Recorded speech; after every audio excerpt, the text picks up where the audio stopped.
Well, let's cross live now to Kyiv and correspondent Emmanuelle Chaze. Emmanuelle, tell us where you are. Well, I am here in Kremlin, not far from Maidan Nezalezhnosti, which is the Independence Square, and we are here on Kyiv's main street. You can see around me there are charred Russian tanks, which are exhibited today for Independence Day, because that's the day it is here.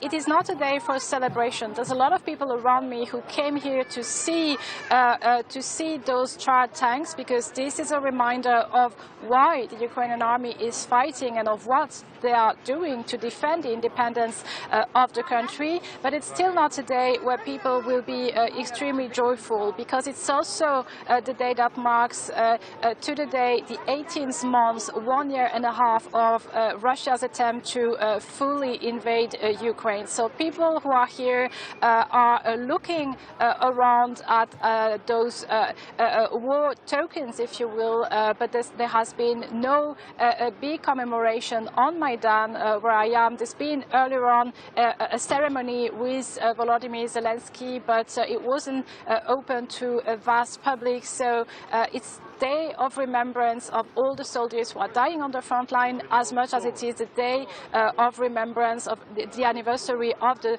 32nd anniversary of Ukraine's independence. Ukraine marking Independence Day in Kyiv, where you are, but also on the battlefield with the claim that special forces took out a Russian air defense battery in Crimea overnight and briefly hoisted the Ukrainian flag on its soil for the first time since Vladimir Putin's 2014 annexation.